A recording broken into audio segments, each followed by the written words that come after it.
like it down here. I live literally right by the World Trade Center. I walk home. I live above it, actually.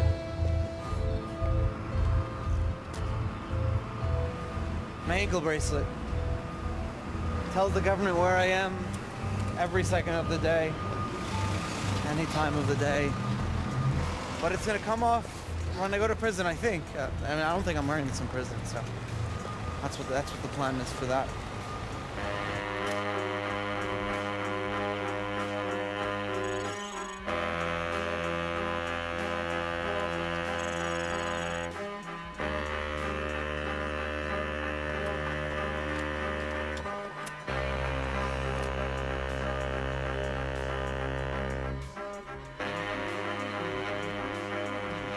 Closing numbers on the markets today.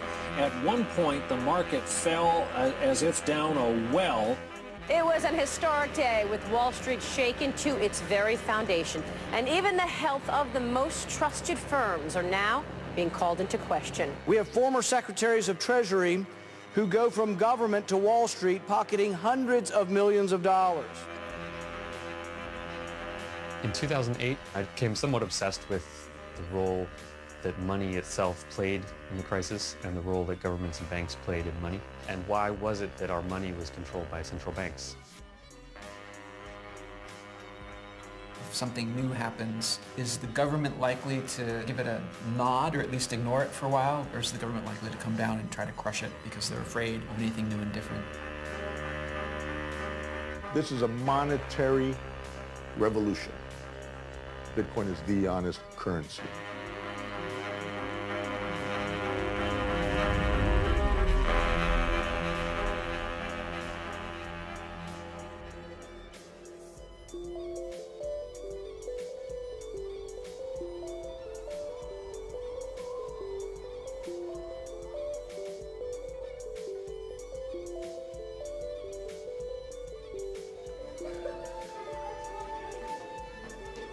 This past week we've been talking about money.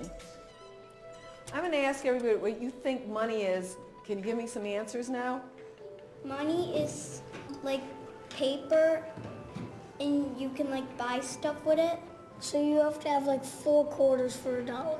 You need money to buy your house, like food, water, oxygen, not oxygen. Money is basically just an accounting system. It is a way of recording who owns what, who has what, who owes what to whom. That is all money really is. And you needed somebody who could stand as the central issuer, somebody who was the trusted third party, someone who could guarantee that the money was real. And for hundreds of years now, we have had governments issue money. Again, money is just an accounting system. That's what Bitcoin is. Bitcoin is really just an accounting system. It is a way of recording transactions, recording value, and it does it digitally so you and I can send it to each other directly, and everything is recorded in the open ledger. By monitoring and updating that ledger in a collective consensus-based system, you do away with the need for somebody in the middle having to be the sort of repository of all the information. And that's what gets away from the fees, the inefficiencies, and ultimately the potential for corruption and risk that come with centralizing information in that way.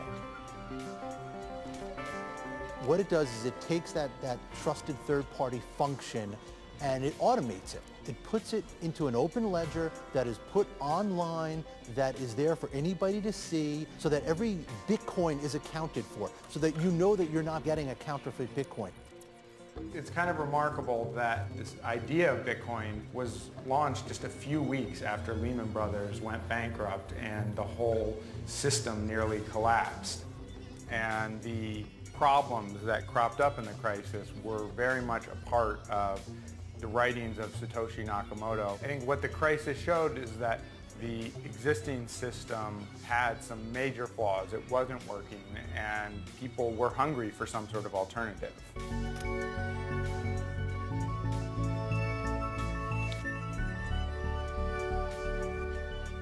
I discovered Bitcoin's power when I understood for the first time that it was not controlled by a central company or a central person, because I knew that meant it couldn't be shut down.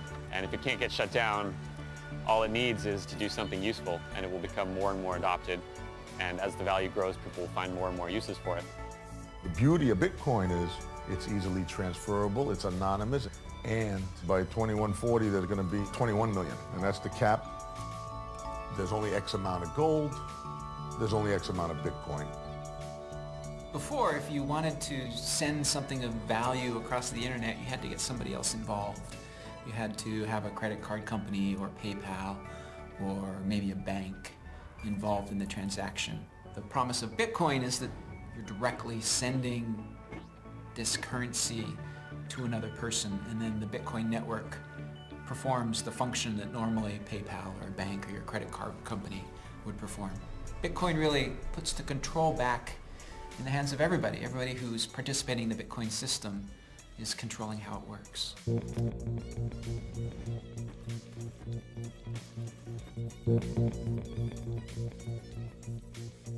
If you want to look for the genesis of cryptocurrency, it was the cypherpunk movement, growing out of a kind of a love of the internet and its possibilities, the discovery of cryptography and imagining that you could actually give birth to a new world, really, out of the internet. A world that lives outside of the nation state and outside the structures of power and the hierarchies that are associated with that. These people had talked about the need and the possibility for a digital currency that was anonymous or could be anonymized using cryptography. The cypherpunks that emerged in the early 90s were hyper concerned about privacy, about personal liberty, and a lot of people had come up with their own systems. Some of them came very close to happening. The one that probably came the closest was DigiCash from David Chaum. Privacy of payments is actually essential for democracy. The reason is not because you need to be able to make private payments in order to express yourself, but rather that in order to inform yourself, you may need to purchase information, and that's the thing that allows you to have opinions worth expressing. Although I wouldn't say David Chaum was a cypherpunk, he definitely inspired the cypherpunk movement. It's as if the cypherpunks kind of came upon David Chaum's tools, like the technology of some alien species, and they only took the weapons. They were most interested in the ones that could be used to disempower the government and empower individuals. The break between him and the cypherpunks came when he realized he would need existing institutions to help him with it. So he started talking to governments, he started talking to banks. He was very close to having this thing happen in the late 90s, and nobody was really prepared for this outside of the cypherpunk movement. People seemed like had almost sort of given up on the project. Other than a few experiments here and there by Hal Finney, Nick Szabo, the conversation around this really died down. And then all of a sudden it came back to life after the financial crisis, and you had people going back to those experiments in the 1990s and looking at new ways of putting those ideas together. Nick Szabo in 2006 had just finished up a midlife stint at law school, and if you look at Nick's writing around the financial crisis, that it really revived his interest in these ideas that he'd been working on in the 1990s with privacy and contracts and the problems of governments and other trusted third parties. And he brought BitGold back into the conversation. So Hal Finney came up with his own system. Adam Back has Hashcash. Wei Dai has B-Money. Szabo has BitGold. So what Satoshi did in 2008 was Satoshi took a lot of these ideas and made them work and created an encryption-based protocol. It's not really a currency, utilizing a ledger called the blockchain, allowing for many kinds of transactions to occur. Contracts, all kinds of things can be built into the blockchain. And it does this through a system of consensus building where multiple computers all participate in the management of the blockchain ledger, the kind of digital document, if you will, that keeps track of all the payments.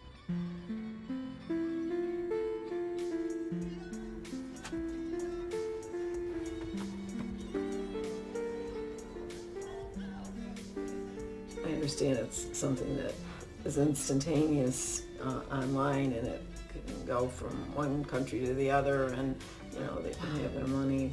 Well, I never heard of it until Nancy called me and mentioned digital currency, and I'm thinking she must have been in the bottle this morning or something. Didn't occur. I say, yeah, what, you know. But they say it's for people who don't have bank accounts.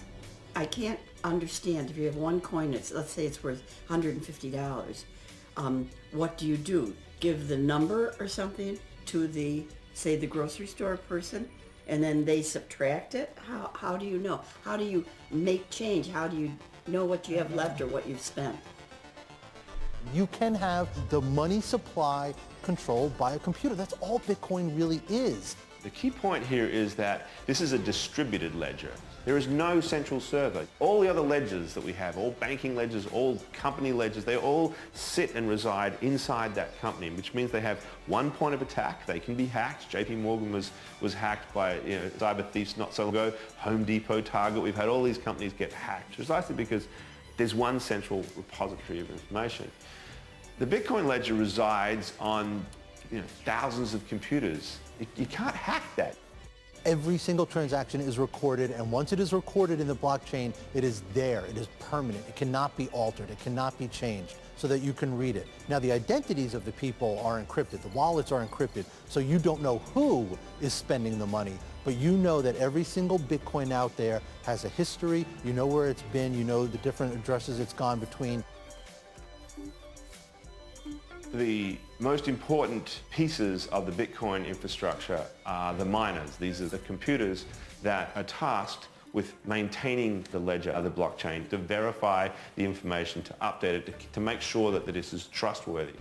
So how do we incentivize them to do so? As they are going through the process of confirming transactions, they are simultaneously being subjected to a very, very difficult computing test. The Bitcoin core protocol is forcing them to look for a number. All of these miners are ultimately competing to be the one that receives that payout every 10 minutes. But really that's the secondary component. They're really being rewarded with Bitcoin for what is the more important task, and that is the validation and verification of transactions and the maintaining of the ledger.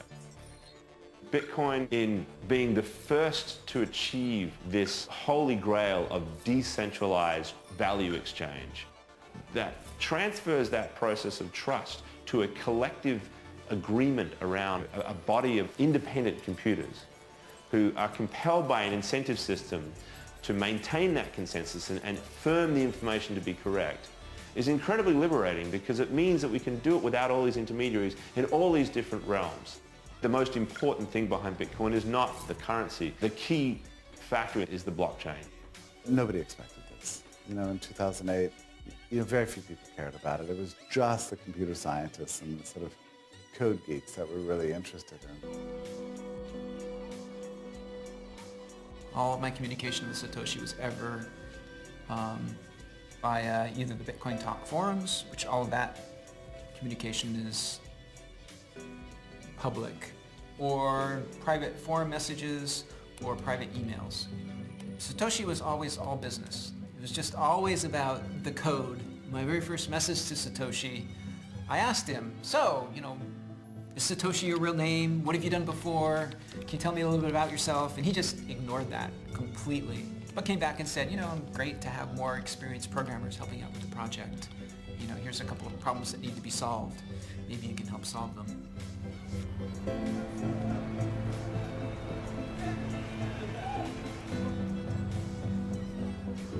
In 2011, I was into Bitcoin sort of just as a hobby. I didn't really know what to do in it yet. I was trying to meet everyone I could, figure out what projects would be cool to work on. I met Roger Ver sort of in August of that year, and a few months later he recommended to this guy Charlie Shrem, who started BitInstant, that Charlie should hire me as the head of marketing for BitInstant. Bitcoin is cash with wings. It's the ability to be able to take a local transaction and do it globally. And that's why Bitcoin is going to overturn the financial infrastructure. Bitcoin is like the largest socio-economic experiment the world has ever seen. Our conversations would range from, the mundane and practical, like how the hell are we going to get another bank account since our current bank account's probably going to get shut down any day now, to very high-minded aspirational ones, like, is this actually going to change the world in a good way? Are we just a bunch of crazy people who don't know what the hell we're talking about? Or are we actually starting to initiate an industry which in hindsight will look obvious to everyone, but right now is not? Charlie Shrem was, at that stage, a fairly high-profile figure in the Bitcoin community, the vice chairman of the Bitcoin Foundation, and one of these Bitcoin millionaires who made a lot of money very quickly and really played an important role in the infrastructure of managing the movement of funds around the system in that early rudimentary phase. 632 bid, 654 offer in the New York cash market for Bitcoin. Buyers right now will pay $632 cash on the spot. Where have you been getting your Bitcoin, sir? Who's next for the Bitcoin is? 653. I don't want it in I know what it is. You know what I prefer? I prefer dollars. But I have Bitcoin, and in the last 2 weeks, I got 1/3 more dollars from the Bitcoin. Call me in a year and let me know how it's going for you. If you want to go on down to 40 Broad, right next door to the stock exchange there, to the New York Bitcoin Center, you can buy and sell all the time.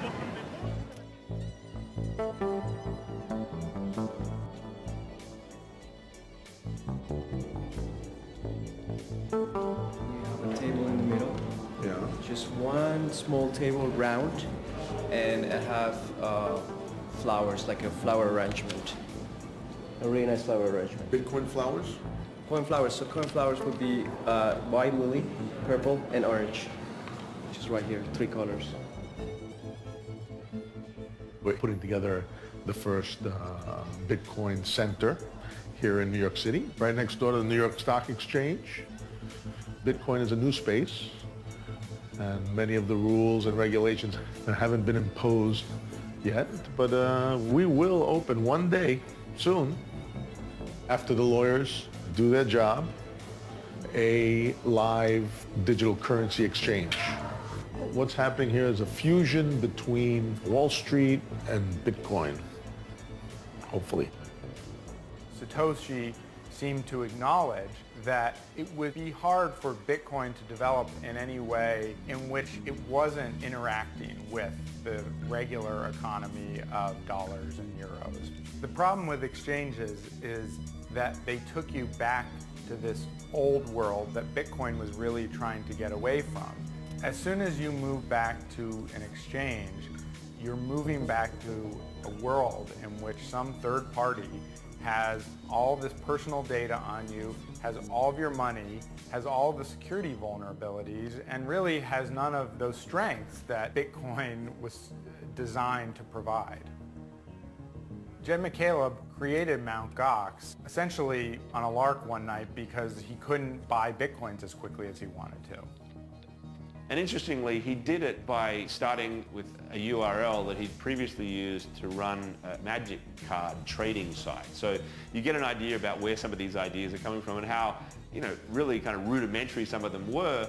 Jed essentially threw this site together and put it online without too much thought.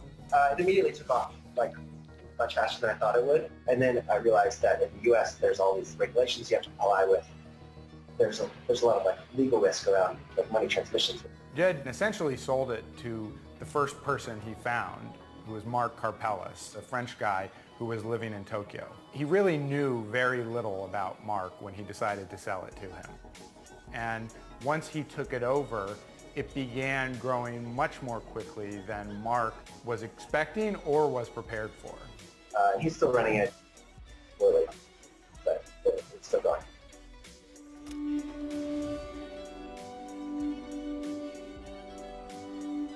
There are 21 million Bitcoins programmed into the system that are going to be released. It's a set number. But within that, every single Bitcoin can be divided up into 100 million different pieces. So there's room for it to expand as the use expands, especially in the emerging markets, in the developing world. That is really the most interesting place to see where this thing goes.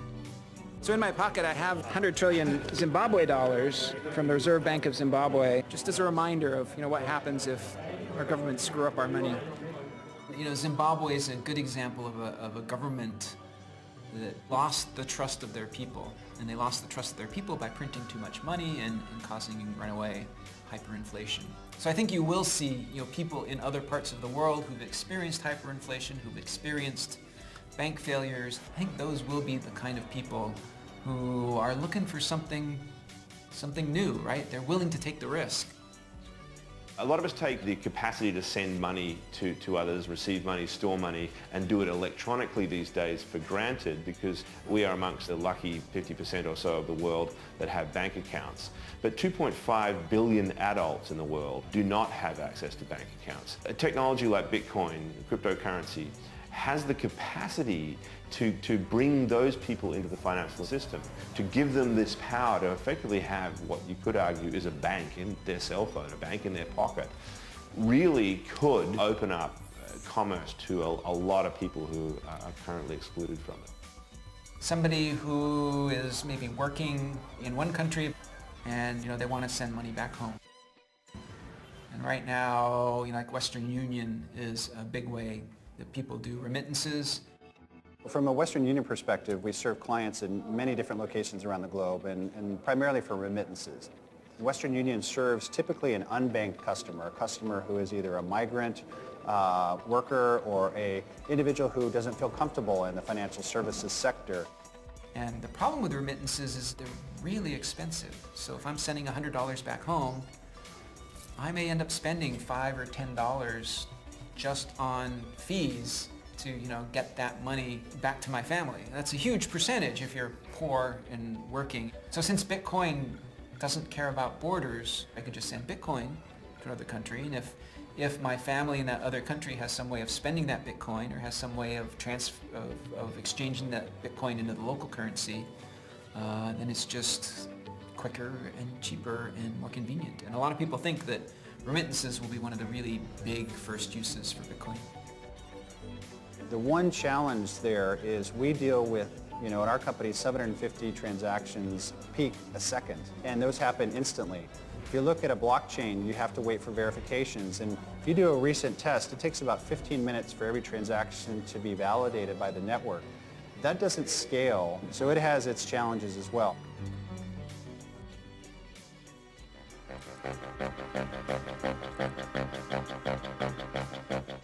WikiLeaks, which solicits and publishes secrets and suppressed material from whistleblowers around the world, has been under cyber attack from governments that want to shut it down. PayPal is the latest business to break ties with WikiLeaks, but the whistleblowing website dedicated to publishing classified government documents still continues to seek funding while crossing out PayPal as one method of payment.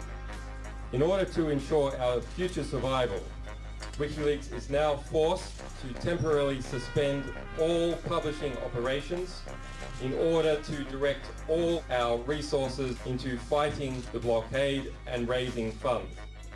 The WikiLeaks scandal seemed to provide an opportunity for Bitcoin. At the time, the big banks and credit cards stopped processing payments for WikiLeaks, and some people thought that Bitcoin would provide a way to send donations to WikiLeaks.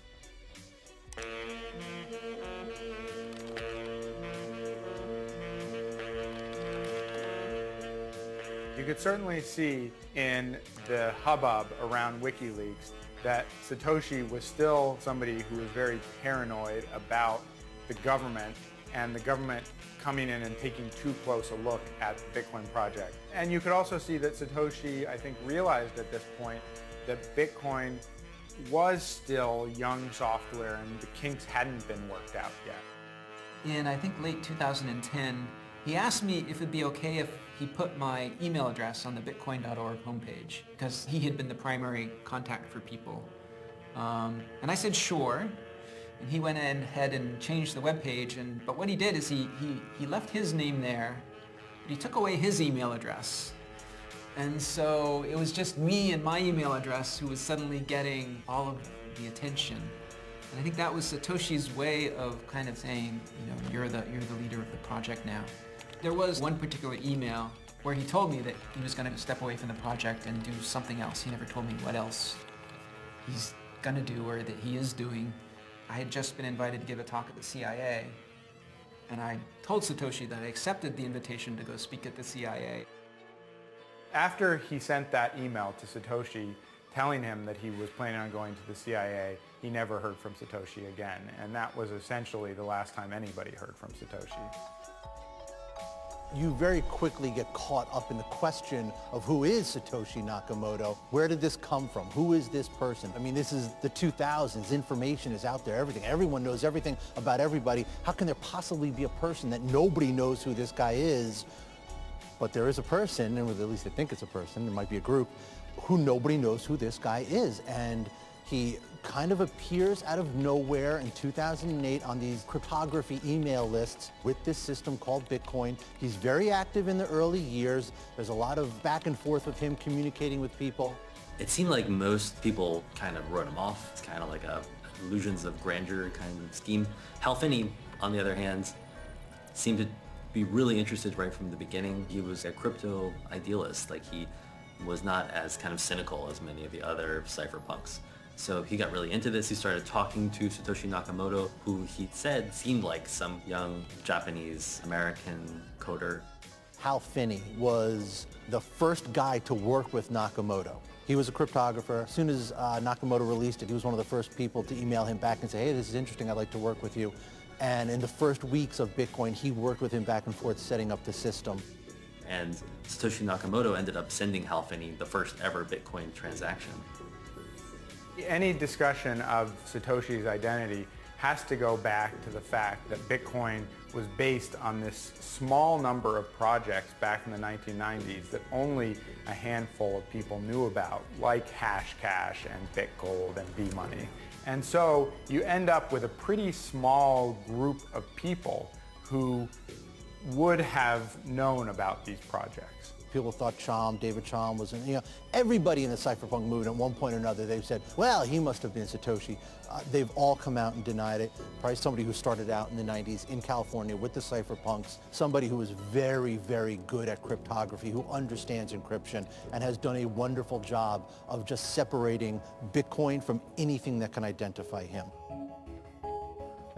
I think for Bitcoin's sake, the continuing anonymity of Satoshi has ended up being a really good thing, because the people who have gotten involved in it have been able to write their own ideas and dreams onto this technology, and there was nobody there to say, no, that's not what I meant.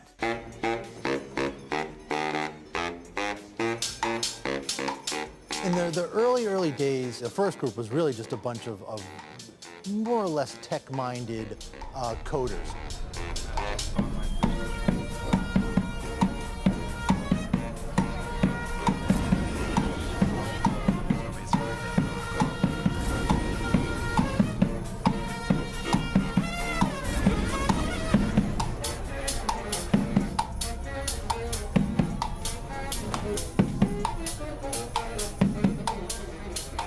Then you had the libertarians come on board who saw it through a political lens. I'm excited to be a little bit of part of it with allowing and accepting Bitcoin. And then you had these two groups working together, and they overlapped too. And the timing was very good because the existing system was in utter disrepair. It was like a match to a pile of wood with gasoline poured on top of it. And the whole thing kind of really goes viral and takes off. And then you have the suits, the VC money. And it was very small at first, just a couple guys out in Silicon Valley who ran into Bitcoin guys at coffee houses, and you started having this meshing of conversations. Once Silicon Valley gets on board, that whole dynamic starts to take off. So now you have the tech-minded coders, the libertarians, the counterculture people, the VCs, Silicon Valley, and you have this entire great mishmash of people coming together. You had a network effect. The more people that got involved, the stronger the network got, and the more it grew, and it really started growing on itself. And in 2013 especially, you would literally see this thing mushroom. The thing was just growing, growing, and growing, and growing as more and more people got involved. I think most Bitcoin companies at the time knew that a big part of the market for Bitcoins was people buying drugs on Silk Road who needed Bitcoins to do that. The big bang moment for Bitcoin was the Silk Road. What Ross Ulbricht did by creating the Silk Road was he took this by no means common but usable cryptocurrency called Bitcoin, and he married it with a streamlined, workable user interface that was a free market that could sell anything. what would happen if people were really free, truly free, to trade what they wanted to. Ross did have an extremely radical libertarian viewpoint and really wanted to experiment with using technology to create free markets for people. What Ross Ulbricht did is a combination of Tor and Bitcoin. That was the aha moment that Ross must have had. The Silk Road was basically the fruition of all of the cypherpunk dreams, the crypto-anarchist utopia that they had imagined in the 90s, was real now. This was a perfectly, in theory, anonymous website with perfectly, in theory, anonymous money used to buy any contrabands imaginable. The Silk Road website is a particular headache for authorities.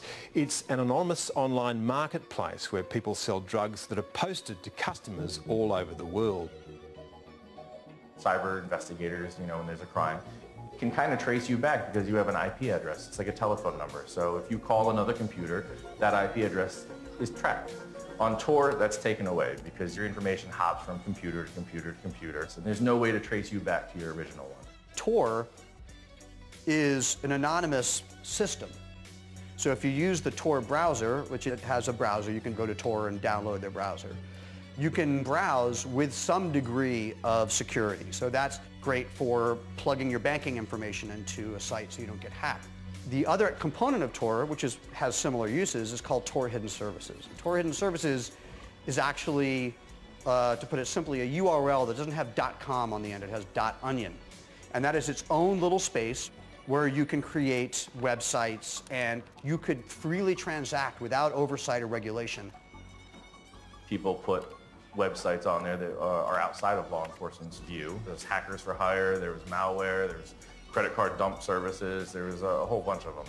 Chris Arbel has ended up being, in some ways, the most important FBI digital crime investigator of the last few years. He was the one who took down Anonymous, essentially. So we decided to start looking at some of the services on Tor, and Silk Road being one of them. Other cases, they would hit Tor and they would kind of throw their hands in the air and say, it's Tor, there's not much we can do about it. I found it interesting to kind of take a look at it and tackle it.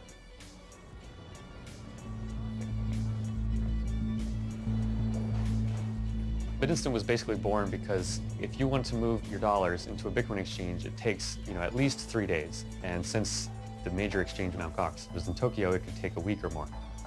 So that's really problematic. And basically Charlie had figured out that if he just held a balance of dollars at the exchange, you could go to him and say, Charlie, I'll give you $100. Will you give me $100 of credit at the exchange? And you can literally then have your dollars at the exchange in 10 seconds as opposed to a week. So that's hugely helpful, especially when Bitcoin is so volatile and you need to know exactly what price you're going to get. Charlie was raising capital right as I joined. During that process, he came across lots of interested investors who were starting to get a whiff that maybe this Bitcoin thing was cool. We had an interesting debate early on about do we invest in Bitcoin or Bitcoin companies, and we sort of decided to do both. More towards investing in actually Bitcoin and the asset early days, but also trying to place a few bets in the ecosystem to support the companies, support the entrepreneurs, and see how that went. A few days after they first found out about Bitcoin, they were in the BitInstant offices in New York meeting with Eric and Charlie. And Eric and Charlie essentially talked them through Bitcoin and answered all of their questions and concerns. What made you invest in BitInstant? There are a lot of companies and exchanges and websites. With respect to Bitcoin, regulation is obviously a big question. What you do want is a company that sort of takes that seriously and understands that there's the technology element, there's building the company, and then there's also creating the company that works with regulators. And so that's BitInstant. It's not this sort of completely underground thing. I mean, Charlie, the CEO, happens to have been in the space for a long time.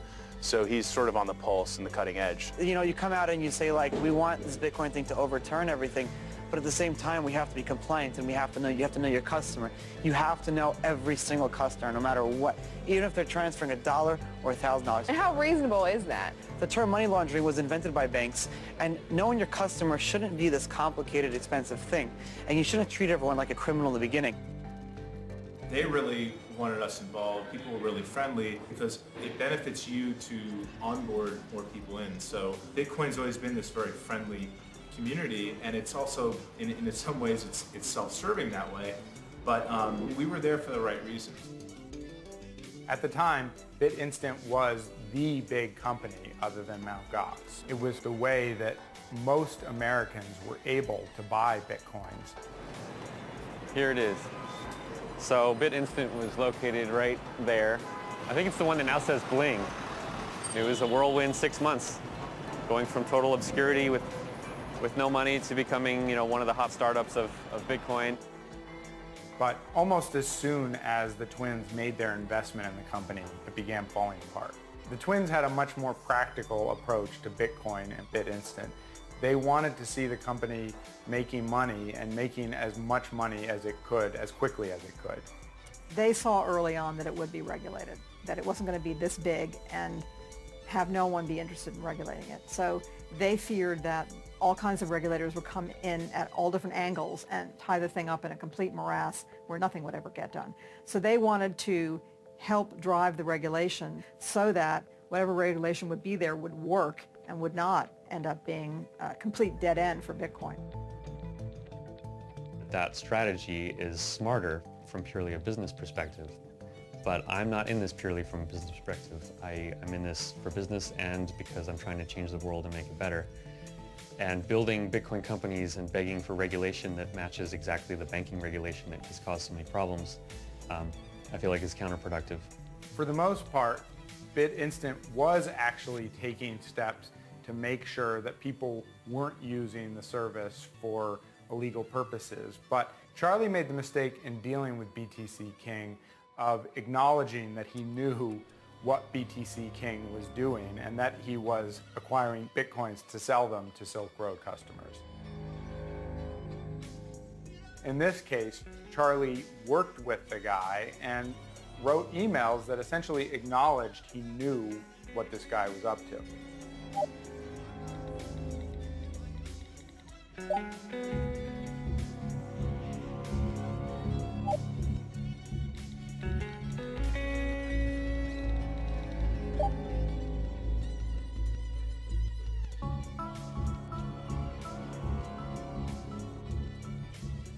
That stunning arrest of the drug kingpin who goes by the name Dread Pirate Roberts appears to have cornered the internet drug market. His real name is Ross Ulbricht, and his website, Silk Road, is packed with products like cocaine and heroin. The payment system is all through Bitcoins, which is basically digital currency, not backed up by any international banks, not backed up by any U.S. banks, but simply based on the confidence of the users who exchange these Bitcoins computer to computer.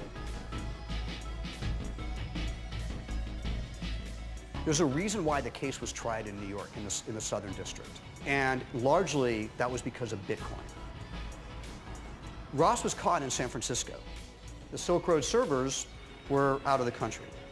So why was Ross's case tried in the Southern District of New York, where most of the financial regulations cases are dealt with, where the District Attorney, Preet Bharara, has been all over Bitcoin, where Charles Schumer, the senator, has been all over Bitcoin? Ross Ulbricht's case is a Bitcoin case. There's absolutely no denying it. The level of threat that the Silk Road posed to the marketplace, to Wall Street, whether it's a perceived threat or an actual threat, was humongous. And the idea that somebody could create a marketplace where you could freely transact without oversight or regulation had to be dealt a massive and public blow. Bitcoin kind of monetized that anonymous part of the internet, and it made it possible to trade in things that the federal government doesn't want you to trade in. Law enforcement moves slowly, but it's a big heavy wheel that grinds finely. So, someone was running a hidden service and now they're in prison for life. They were playing hardball. It was very evident that their intention, as the judge herself said in her sentencing, was to make an example out of Ross, was to say to all of you people using Bitcoin, to all of you people who want to tangle with unregulated marketplaces and technologies and open source, cryptocurrencies, we will throw the book in its entirety at you if you do this.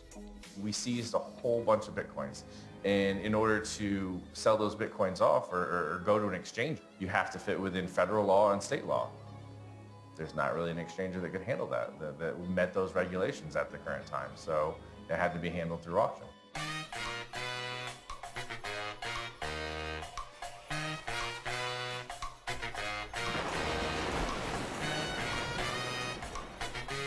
You know anything about Bitcoins?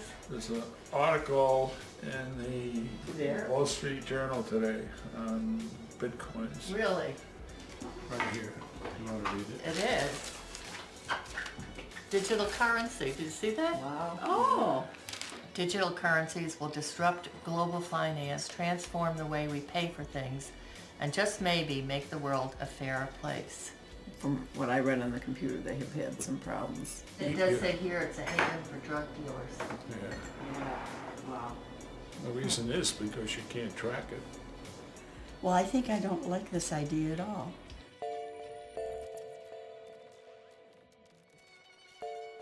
When we saw the Silk Road shut down, a lot of people said, you know, Bitcoin's nothing but illegal drugs on the internet. That's what it is.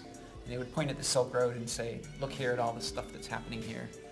And I think when you saw the Silk Road shut down and Bitcoin transaction volume take a tiny little dip and then keep going up, you know, I think that was a great event to point at and say, you know, it really wasn't about that. It really isn't about that.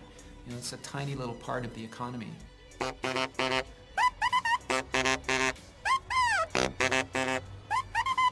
guess in the last week I've really started hearing about Bitcoin. Recently I heard a scenario after the FBI had seized a bunch of Bitcoins due to illegal transactions. Now they're going to be auctioning them off like they would a private yacht for, you know, from some drug dealer. So that in a way legitimizes the use of it as a currency.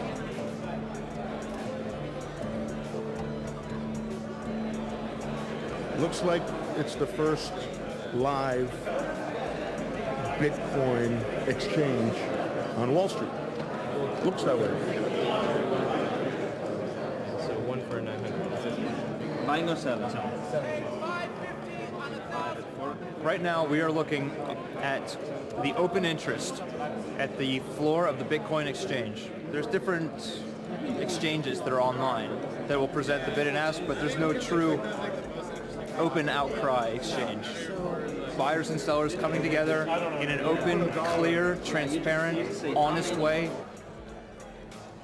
What do we call it, 900? Yes.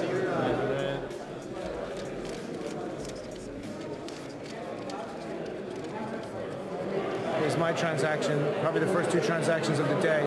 It's really not about the money, it's about being involved. And I think there's a lot more people going to follow me.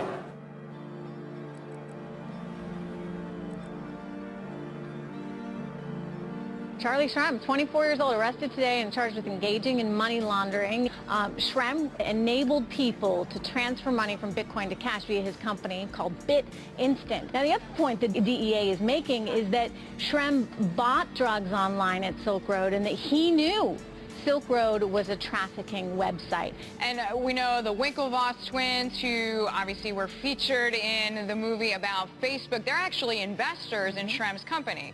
Yeah, you know, a lot of people are very excited by this idea. They like the idea that you can have a currency that is not tied to any kind of central bank. But at the same time, I mean, think about it. If you're in the federal government, you don't like the idea that people could effectively use another form of cash to buy things that they shouldn't be buying online.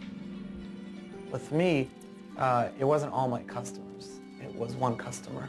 Out of about 100,000 customers, this was one customer. One single, and I made that case in my sentencing. I said, Your Honor, this was one customer. It happened that literally I was coming home from Amsterdam. It was in my sweatshirt. I was still stoned. I don't know what was going on. Charlie did not know when to shut up, and that ended up getting him in trouble and probably led to the end of his company. But they got me under the Patriot Act, and it's money laundering because I knew that the money I was taking was eventually possibly going to be used for drug trafficking. Now, drug trafficking is not buying drugs, it's selling drugs. I didn't have the drug seller, I helped the guy buy drugs. But I never went to trial because, and I pled guilty because who wins at trial? You know, like this guy Silk Road, he's gonna go to life. In trial, all I needed to get was a lady whose son died from a cocaine overdose, and the jury would have convicted me right there. So essentially, Charlie was selling Bitcoins to a guy who was selling Bitcoins to people who were putting drugs into their own bodies. And for this, Charlie was charged with crimes that could have put him in jail for 20 years. That's what the prosecutors were shooting for. We have banks that have ATMs on every street corner in America, and those banks know very well that that cash is getting used for drugs. And yet, that's fine. They're allowed to do that. No one gets in trouble. But Charlie sells Bitcoin to a guy who sells Bitcoin to someone who uses drugs, and he goes to jail. He was an entrepreneur that started building this industry, built services that people found useful, when bankers almost destroyed the world economy, and none of them got in trouble whatsoever. And here we have this 23-year-old kid, he goes to jail because he started building an alternative.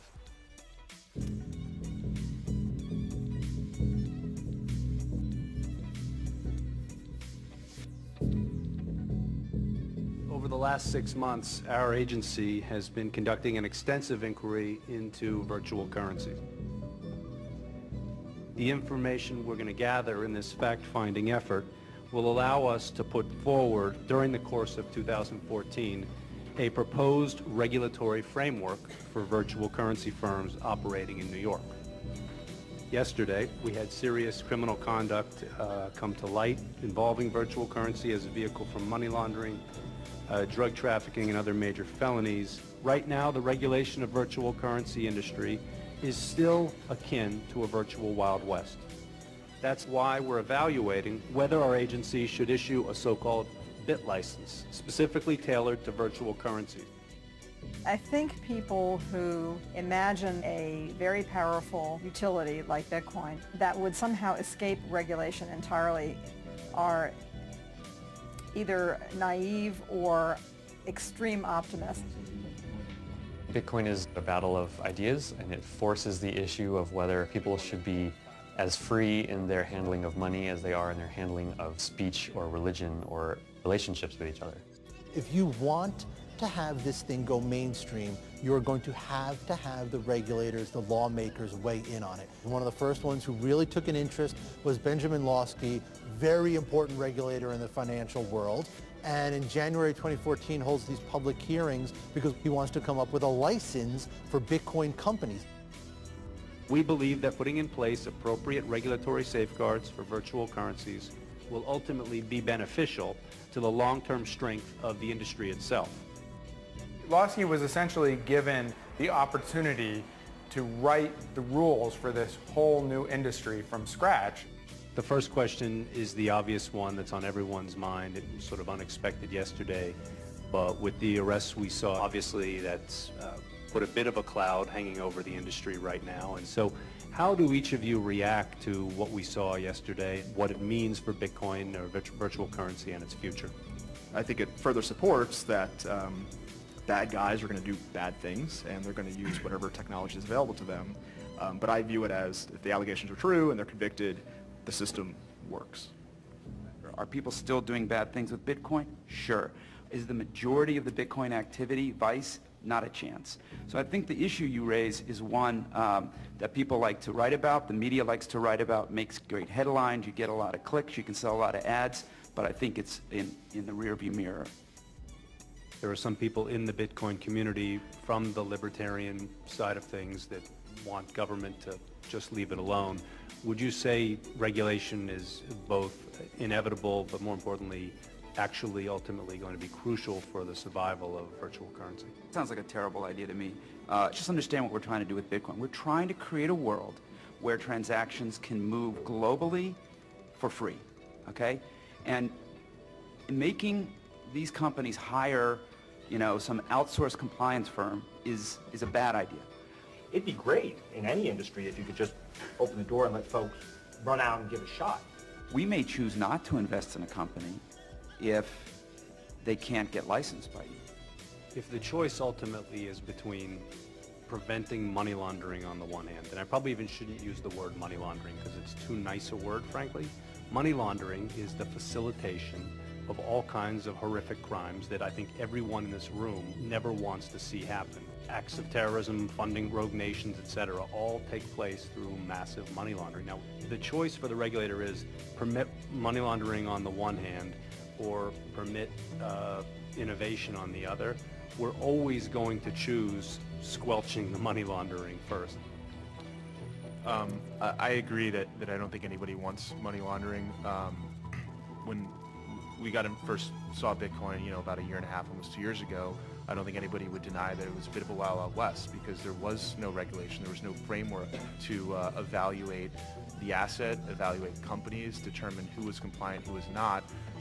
And a Wild West, attracts cowboys. And I don't think anybody here would disagree with the fact that a sheriff would be a good thing. A lot of, I think, the entrepreneurs feel like they have to self-censor. They don't want to come out vocally critical of the regulations. Part of that is maybe because some of them just like regulations, but I think another part of it, some of them just feel like they will get attention of the regulators if they come out against them. Yes, we want them to innovate, but at the same time, we just can't live in a world where we're going to permit money laundering to go on. I think regulators should give Bitcoin some time to grow up. Too much regulation now will just stifle innovation. And I think before regulators kind of come in and say, we're going to solve all your problems, and then fail to solve all our problems, I think they should give the innovators time to solve those problems. One function of regulation is to make things clearer. So right now, Bitcoin, because it's so new, is in a state of flux everywhere. The lesson from the internet is anything that China bans, invest in. That's a joke, but the U.S. allows Google to operate here, allows Twitter to operate here, allows Bitcoin to operate here, allows Facebook to operate here. The Chinese government doesn't allow any of those companies to operate the way they operate in this country, or at all. It's about freedom, ultimately.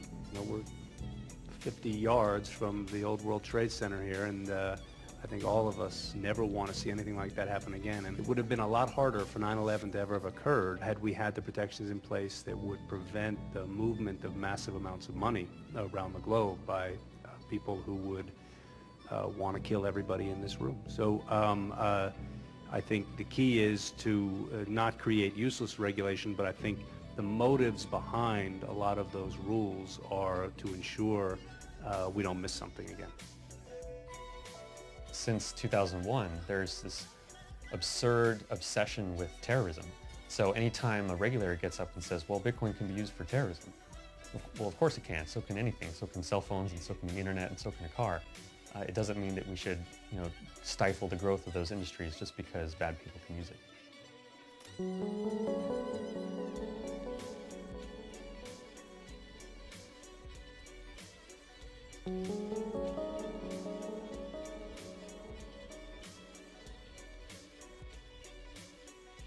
This has arguably been the worst week in the cryptocurrency's short life, stung by the collapse of once dominant exchange Mt. Gox. Now that failed firm's CEO, Mark Karpeles, is in hiding. Some 750,000 Bitcoins allegedly stolen or lost, which accounts for about 6% of the total circulation. By the time Mt. Gox went down, it was holding what its customers believed were about $500 million worth of their Bitcoins and the company's Bitcoins. It was no longer the largest exchange in the world, but part of what's so amazing is that people kept using it even after there had been numerous incidents in which it was clear that the company was not up to the task of safeguarding the money.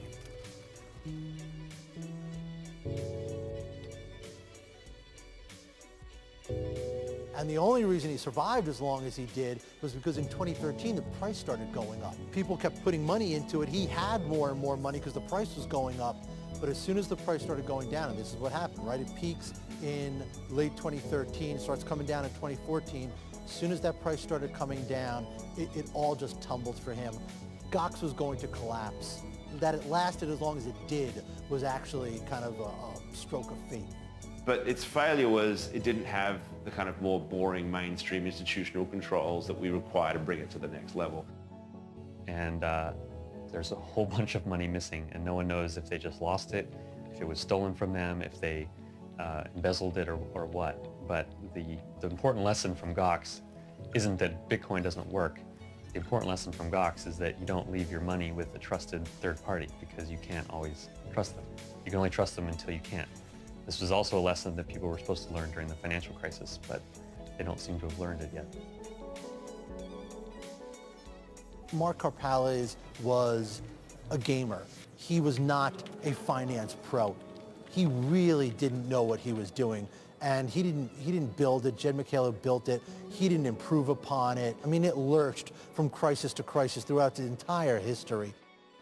Last year was a terrible year for Bitcoin, and especially a terrible year for the foundation, because we had two of the people on our board of directors who had to resign in disgrace, basically. You know, my expertise is technology. My expertise is not figuring out, like, who's trustworthy, who's not, you know, which businesses are going to succeed, which businesses are going to fail. After we had held our hearings, we thought we would take 6 months to 9 months, even a year, to draft our initial regulations. This was so complicated that we wanted to really take our time and get it right. What happened was, though, Mt. Gox collapsed. And I think that gave us a real renewed sense of urgency.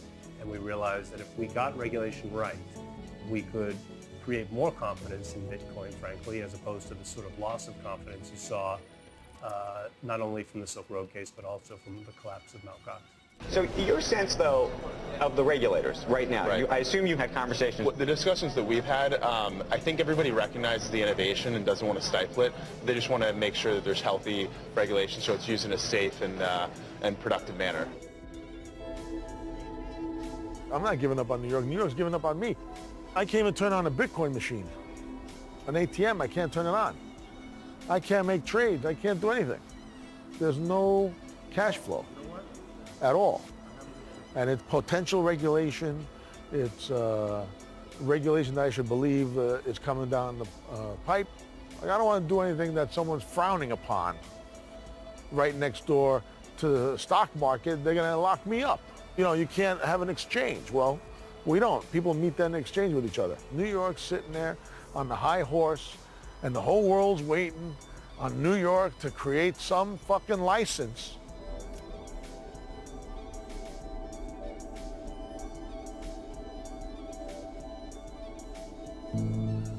Ultimately, Lofsky's office brought out the final rules for the BIT license in the spring of 2015.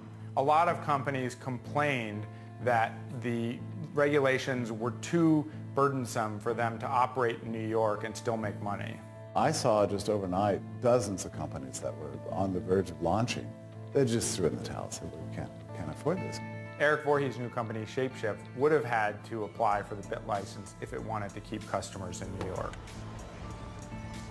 So in my lap here I have the application forms for license to engage in virtual currency business activity, which is a very statist way of saying the BIT license. This is the application to be approved to do basically what we've all been doing for years now, which is building Bitcoin companies in New York.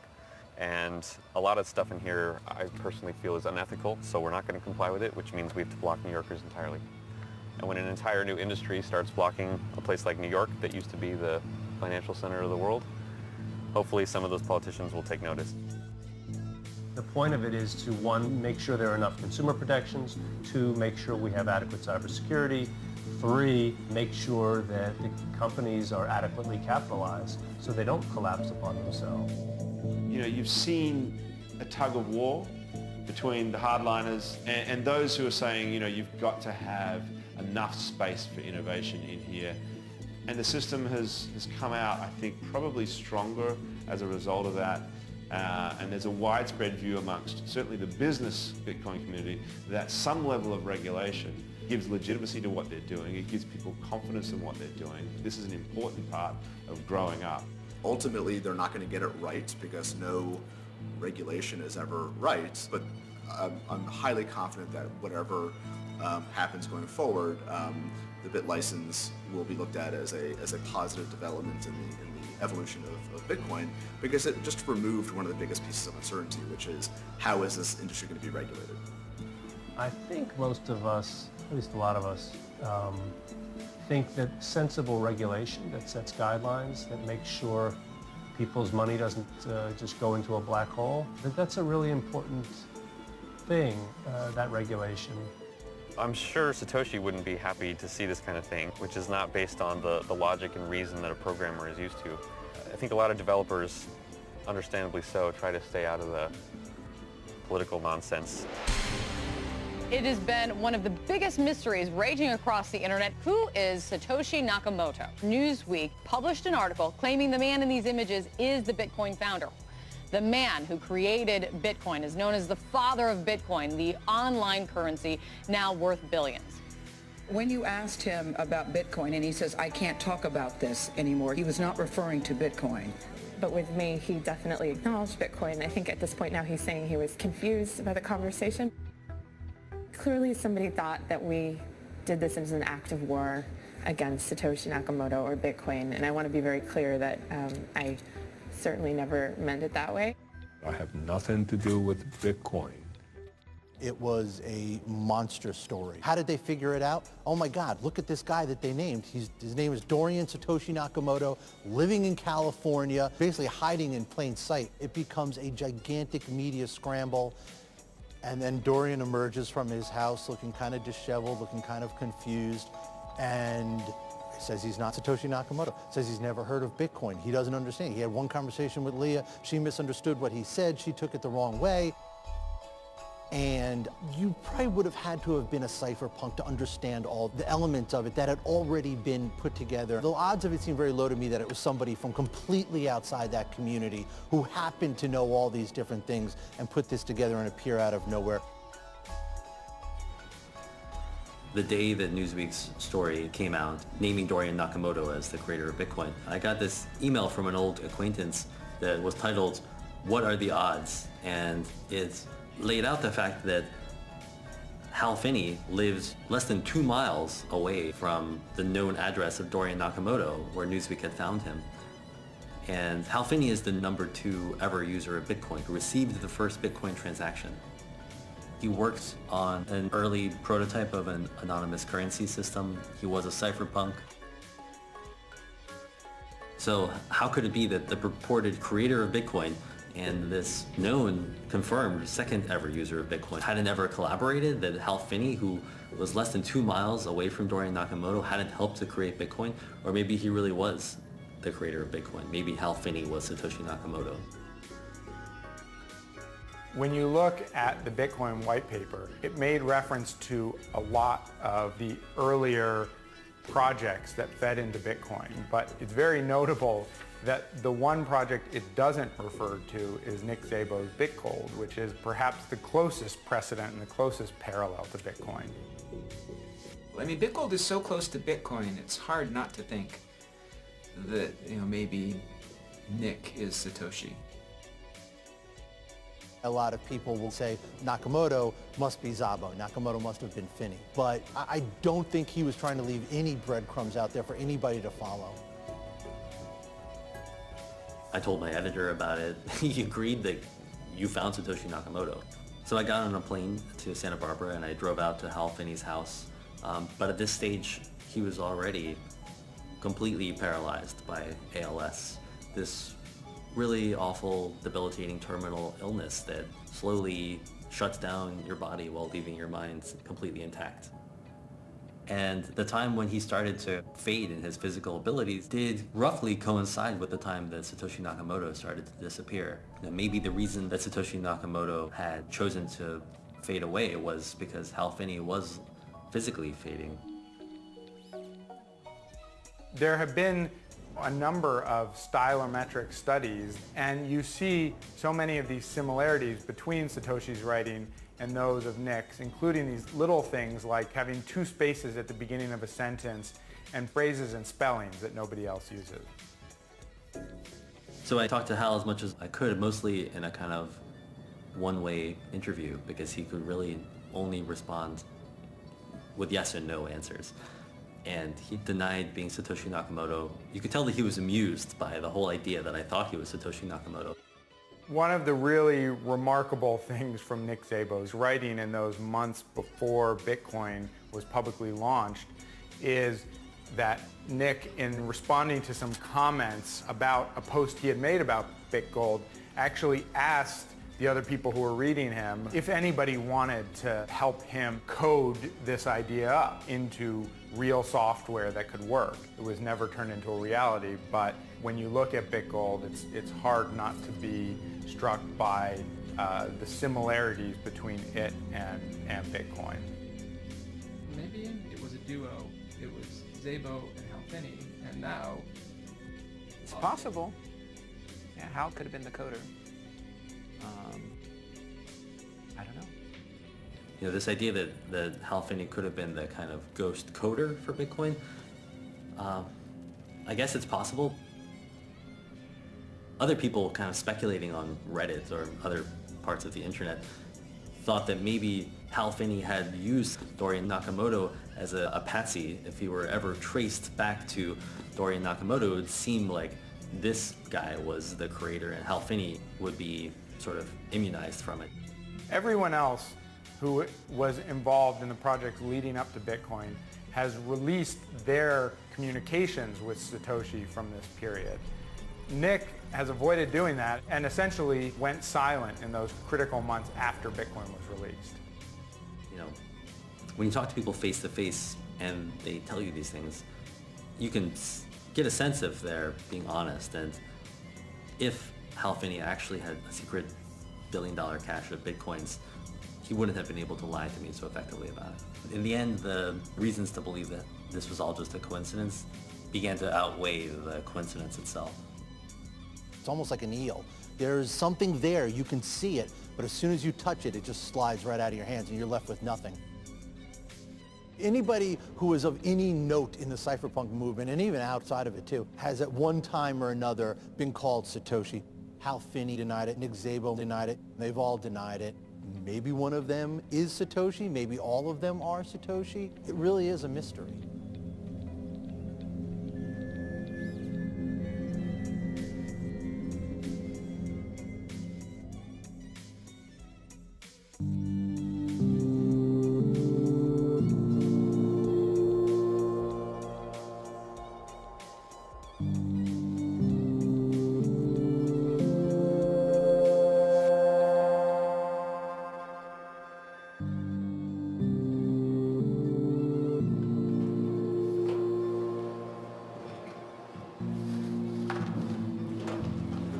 That's your original ticker from next door.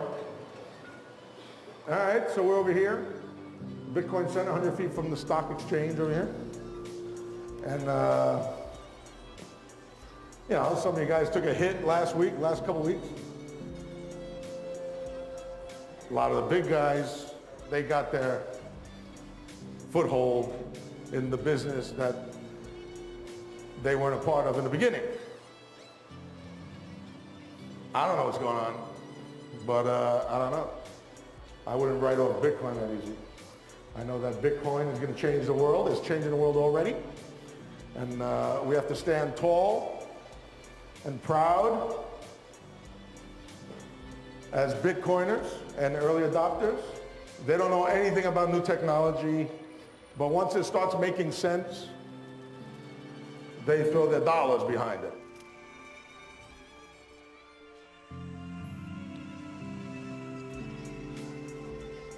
You know, unfortunately, early adopters make the roads that we all travel down, and they are usually paved over in the process. The first guy through the door gets shot, you know, but somebody's got to go through the door, but they're gonna get shot. Charlie Shrem, Ross Ulbricht, Julian Assange, they got shot coming through the door. But we are all utilizing the freedoms and technologies afforded to us because they knocked the door down. Hey, Michael. Can I put you on speakerphone for a minute? If I know how. Hello? Hey, Michael, can I ask you, where did you buy Bitcoins? Where did I? Yeah. There's a number of exchanges, but Did you lose, how much, do you still have them? I still have them. I Did- bought 90% of whatever, yeah. put into it? Can you use it? Do I want to buy it? No, not today. So it is going to be around. I don't know. Did you ever use it to buy anything? I bought some heroin. Michael. No, I've never used it. No, okay. They should go back to, you know, day one and just start all over. Forget about Bitcoin and call it something else. I think it's been so tarnished now with this, with the Silk Road, and you know, I just think, you know, that all that stuff about $400 million disappearing, and you're just not going to get off the ground. Nobody's going to, you know, like Warren Buffett said, stay the hell away from it. To put all the cards on the table, I'm going to be leaving the department in the coming weeks. And if you asked me back when I took this job in 2011, what I thought we'd be working on during my tenure, digital currencies would not have been at the top of the list.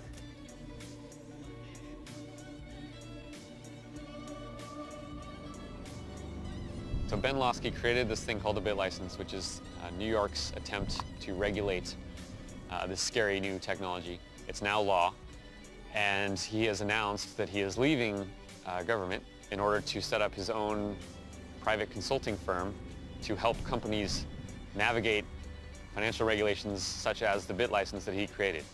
So we essentially had this beautiful new ecosystem being built, and Ben Losky comes by, says, I'm here to protect consumers. He builds a huge wall around the thing, and then he sits outside the gate charging people to get in. This is the very definition of crony capitalism, and for some reason, Ben Losky doesn't even see anything wrong with that. I think history will not judge him as favorably as he thinks. So, yeah, I've started up my own consulting business. It's been quite interesting, doing a lot of work in the fintech space, but also doing work with a lot of traditional companies in the financial services world as well. Ben Losky's team at the DFS that was working on this Bit License and the Bitcoin initiative have all ended up leaving the agency and going to consulting firms that are now working on these issues. Danny Alder is going to work for ItBit, and Dana Syracuse is going to work for the consulting firm K2. ItBit is particularly notable because they were the first to find a way to partner with the DFS to get licensed to open their own Bitcoin exchange.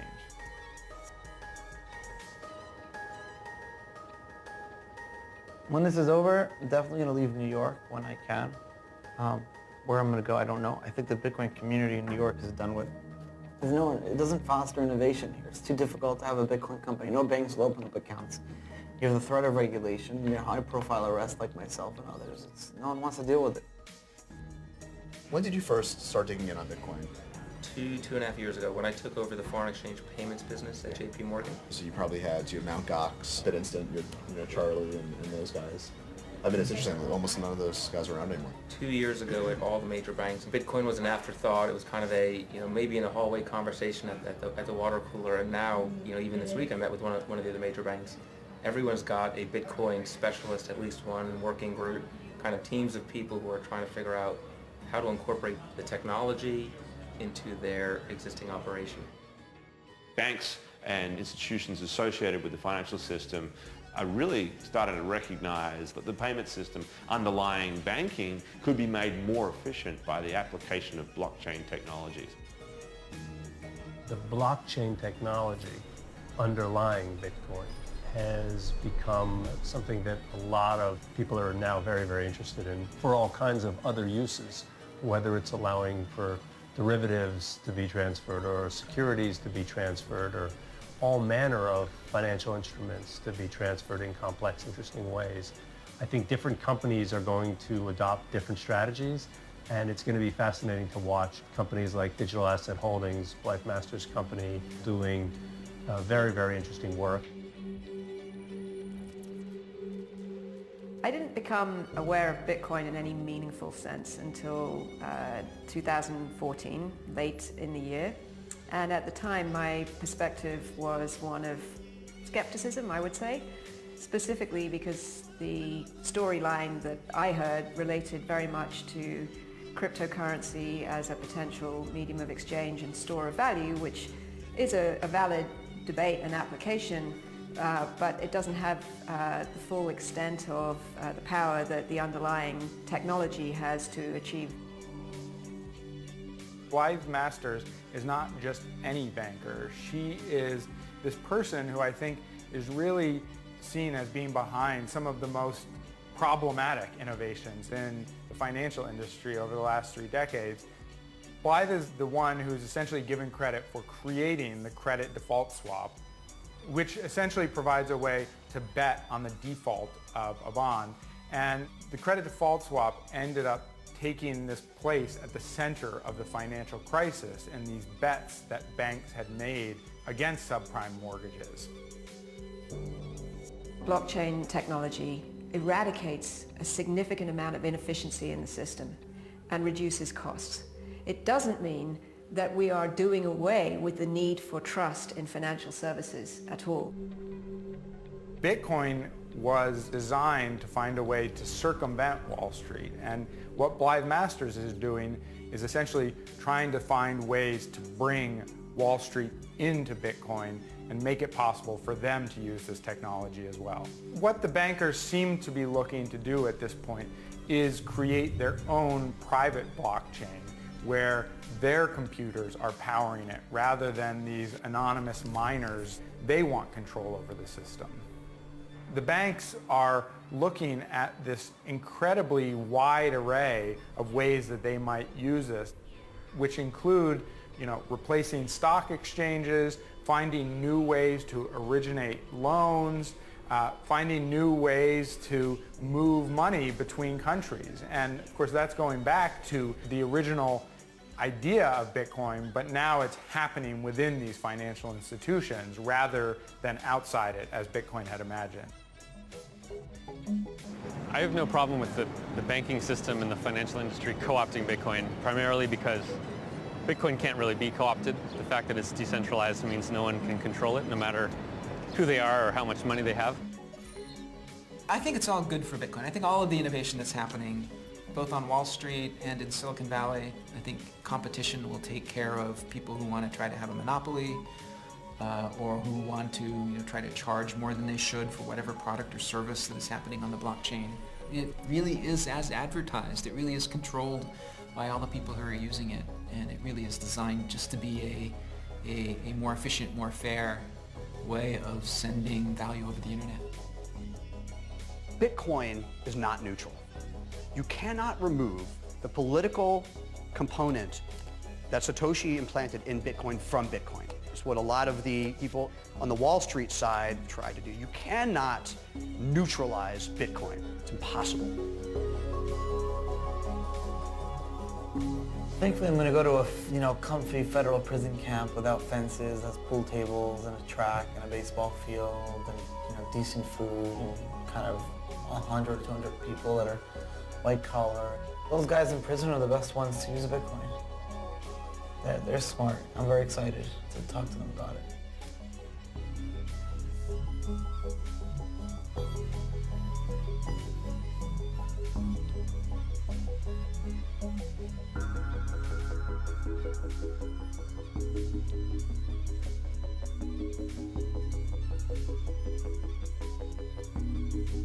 So yes, the VCs are driving this thing right now. They're pouring money into it. They're building these for-profit companies, people who have a background outside of Bitcoin, seeing the value of it and coming to it.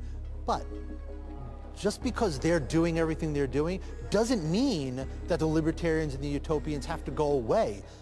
Bitcoin is open source. You can do whatever you want with it. So they're still there. They're still building their products. They're still building their vision. And if Bitcoin goes mainstream and if it gets picked up, even if it's running in the background, there are going to be elements of that. And that's kind of what utopia movements always are. The thing that the utopians were dreaming about is not going to happen the way they expected it. But I do think it is going to filter through, and you are going to see it. You're going to see it.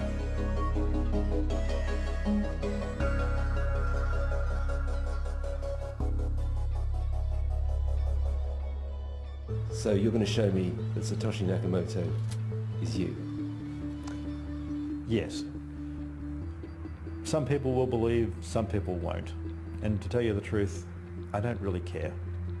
But you can say, hand on heart to me, I am Satoshi Nakamoto. I was the main part of it. Other people helped me. I'm going to come in front of a camera once, and I will never, ever be on a camera ever again for any TV station or any media, ever.